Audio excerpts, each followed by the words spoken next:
এই ভিডিওতে আমি শুরু করছি বিল্ড ইন ফাংশন সম্পর্কে। বিল্ড ইন ফাংশন কি? বিল্ড ইন ফাংশন বলতে সেই সমস্ত ফাংশনকে বোঝায় যেগুলো প্রোগ্রামিং ল্যাঙ্গুয়েজের সাথে আগে থেকে তৈরি হয়ে থাকে। অর্থাৎ আমরা কিছু ফাংশন আছে, ফাংশন মানে কি নির্দিষ্ট কোনো কাজ করার জন্য একটা ছোট যে কোড প্রোগ্রাম তাকে বলা হচ্ছে ফাংশন। তো ফাংশনের একটা আলাদা তোমাদের চ্যাপ্টার আছে, এই চ্যাপ্টারটা পুরো আমরা পরে আলাদা চ্যাপ্টার পড়বো 12 নম্বর, সব থেকে লাস্ট লেসন সেটা পড়বো পুরো ডিটেলসে। তো এখানে আমাদেরকে বিল্ড ইন ফাংশন অর্থাৎ পাইথন নিজে থেকে যে ফাংশনগুলো তৈরি করে দেয়, সেই তৈরি করে কেন তৈরি করে দেয় আমরা এই যে টেক্সটের উপর, আমরা যেহেতু এখানে স্ট্রিং লেসনটা পড়ছি, তো এই যে স্ট্রিংয়ের উপরে আমরা টেক্সটের উপরে এর উপরে আমাদের কী হচ্ছে, আমাদের অনেক রকমের অপারেশন করতে হয়। তো সেই অপারেশনগুলো আমাদের প্রোগ্রামিং দ্বারা করতে গেলে আমাদের খুব অসুবিধা হবে, সাধারণ যারা প্রোগ্রামার তাদের পক্ষে অসুবিধা হবে। সেই জন্য এখানে আগে থেকে কিছু ফাংশন তৈরি করে দেওয়া আছে যে যে যে প্রোগ্রামাররা খুব সহজেই সেই ফাংশনগুলোকে কল করে মানে ডেকে নিয়ে আমাদের কাজগুলো করতে পারে। তো এখানে বিল্ড ইন ফাংশনে কি ডেটা নিয়ে সাধারণত কাজ করে, হিসাব করা এবং টাইপ পরিবর্তন করা, দৈর্ঘ্য বের করা, তথ্য দেখানো ইত্যাদি এগুলো। তো এখানে দেখো আমাদের কিছু মানে বিল্ড ইন ফাংশন কারণ লেন্থ, আমরা যদি লেন্থ বের করতে চাই যে একটা এই পাইথন যে আমাদের স্ট্রিংটা আছে, আমাদের যে টেক্সটটা আছে, এই টেক্সটের মধ্যে আমাদের কতগুলি অক্ষর আছে, তো সেটা যদি বের করতে চাই তখন আমরা এর আগে ট্রাভার্সিং করেছিলাম। তো ট্রাভার্সিং করে তার মধ্যে একটা কাউন্টার লাগিয়ে 1 2 3 4 করে আমরা যতগুলো অক্ষর দেবে ততগুলো কাউন্টার আমরা অ্যাড করে আমরা সেটা প্রোগ্রামটাকে করতে পারি, অ্যাজ এ প্রোগ্রাম করতে পারি। কিন্তু সেটা খুব সহজে আমরা কি করতে পারি, জাস্ট একটা লেন নামক ফাংশন কল করে আমরা এটাকে বের করে নিতে পারি। তো দেখো এখানে আমি যদি এটাকে এই প্রোগ্রামটাকে আমি এখানে পেস্ট করলাম, দেখো এখানে,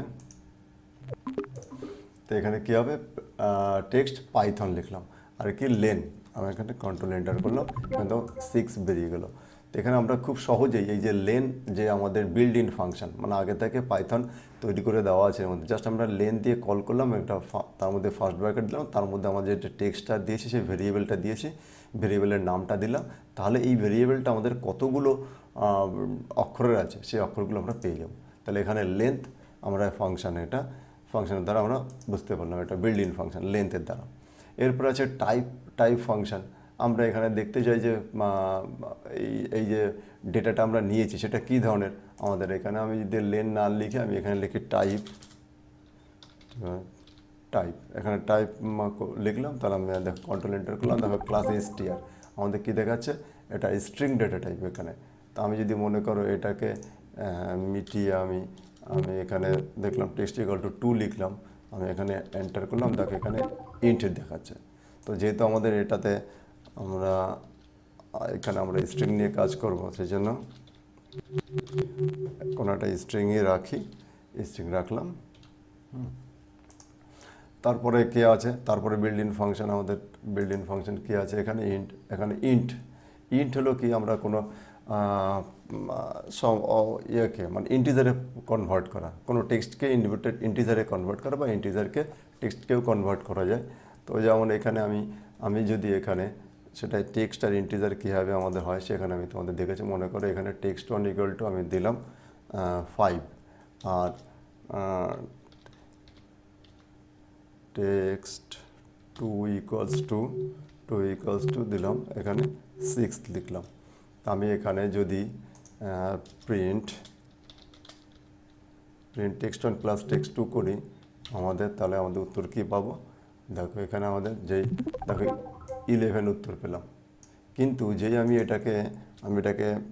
এটাকে টেক্সটে কনভার্ট করে দিলাম, 5টাকে আমি যদি 5কে টেক্সটে কনভার্ট করে দিই তাহলে উত্তর কী পাবো, দেখো 56 পেলাম। তাহলে মানে টেক্সটকে কী হয়, আমরা টেক্সটে আমাদের অ্যাডিশন মানে কনক্যাটিনেশন, আমরা এর আগের ভিডিওতে দেখিয়েছি কনক্যাটিনেশন, অর্থাৎ কি আমাদের 5 আর 6 একটার পর একটা বসে গেছে। তো এটাকে বলা হচ্ছে আমাদের কনক্যাটিনেশন ব্যাপারটা। তো এই জন্য আমাদের কোনো অক্ষরকে এখানে আমরা স্ট্রিং হিসেবে করতে পারি। কিন্তু আমি যদি মনে করো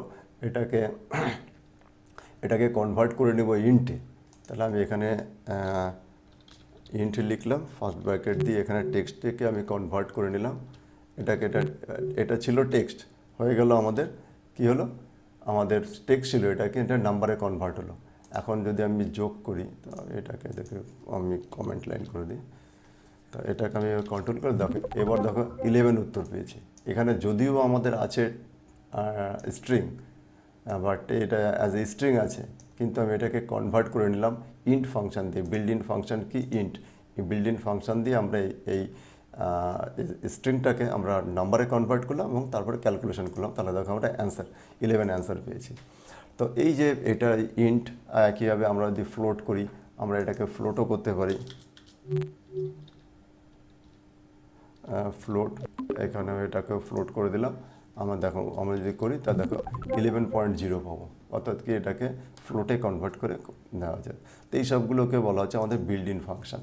তো এখানে লেন্থ আমরা দেখলাম, টাইপ দেখলাম, ইন্ট দেখলাম, ফ্লোট দেখলাম, আর এসটিআর। আমরা দেখো এখন কোনো নাম্বারকে কীভাবে স্ট্রিংয়ে কনভার্ট করে কাজ করা যায়। মনে করো এটা নাম্বারই আছে, এটাকে রাখলাম নাম্বারই রাখলাম, হ্যাঁ, এটাকে করে দিলাম নাম্বার করে দিলাম, তাহলে আমাদের ডবল ইনভার্টেড কমা উঠিয়ে দিলাম, মানে এটা নাম্বারে কনভার্ট হয়ে গেল।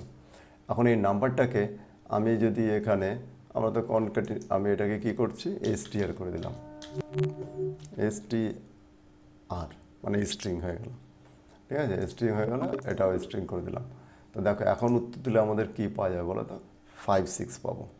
দেখো এখানে 5 আর 6 56 পাবো, কারণ এখানে আছে নাম্বার, কিন্তু আমরা এসটিআর ফাংশন ইউজ করে এই নাম্বারটাকে টেক্সটে কনভার্ট করে নিয়েছি। এখন টেক্সটের মধ্যে অ্যাডিশন মানে কি, কনক্যাটিনেশন, অর্থাৎ একটার পর আর একটা টেক্সটে বসে যায়, তো অর্থাৎ এখানে 56 দেখিয়ে দিয়েছে। তো এইভাবে আমাদের এটা হলো আমাদের। এরপরে ইনপুট ফাংশন, যেমন আমরা যেগুলোকে যদি কোনো কিছু ইনপুট নিতে চাই, তো সেটা আমরা ইনপুট ফাংশন। প্রিন্ট ফাংশন, যে আমরা বিল্ড ইন ফাংশন আমরা যেগুলো যে প্রিন্ট নিচ্ছি, তো এখানে মনে করো আমি যদি এই টেক্সটটাকে আমি কোনো ইনপুট নিতে চাই, এখানে আমি লিখব ইনপুট ফার্স্ট ব্র্যাকেট, এখানে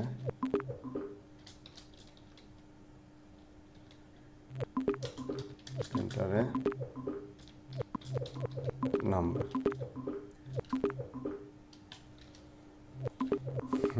এখানে আমি এটাকে নিয়ে নিলাম, এখানে কন্ট্রোল এন্টার করলাম। দেখো এখানে আমাদের কে বলছে, এখানে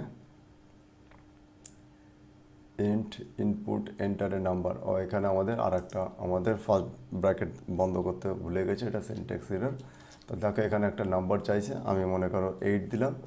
দেখো এখন 8-এর পরে 6 দেখিয়ে দিলাম। এখানে টেক্সটকে আমরা 8 দিলাম, 8টাকে কিসে কনভার্ট করলো, টেক্সটে কনভার্ট করলো, এবং তার সঙ্গে 6 আবার কনক্যাটিনেট করে দিল, তাহলে 86 দেখা যাচ্ছে এটা। তারপর এখানে কী ফাংশন এসে, এটা ইনপুট ফাংশন, এখানে প্রিন্ট ফাংশন, এখানে এসটিআর ফাংশন, এখানে এসটিআর ফাংশন। তো এই সমস্তগুলো হলো, এই যে ফাংশনগুলো, এই সমস্তগুলো হলো বিল্ড ইন ফাংশন, অর্থাৎ কি পাইথনের মধ্যে আগে থেকে এটা লোড করা আছে, প্রোগ্রামিং করা আছে। লোড না মানে প্রোগ্রামিং করে ওর মধ্যে স্টোর করা আছে। যখন আমরা পাইথন ইনস্টলেশন করেছি, তখন তার সঙ্গে সঙ্গে এগুলো আমাদের কম্পিউটারে স্টোর হয়ে আছে, সেই জন্য আমরা খুব সহজে এগুলোকে অ্যাক্সেস করতে পারছি। তো এটা আমাদের, তারপরে এবিএস এইগুলো। তো এই ফাংশনগুলোর কাজ তোমাদেরকে অবশ্যই মুখস্থ করে নেবে, এবং সেই মুখস্থ করে রাখবে বা জানবে কখন কোনটা কাজে লাগে, সেগুলো সম্পর্কে তোমরা জানবে। তো এই ভিডিওতে আমরা এটুকু রাখছি, এরপরে তো আমরা স্ট্রিং মেথড সম্পর্কে পড়ব। তো অনেক অনেক ধন্যবাদ তোমাদের সবাইকে।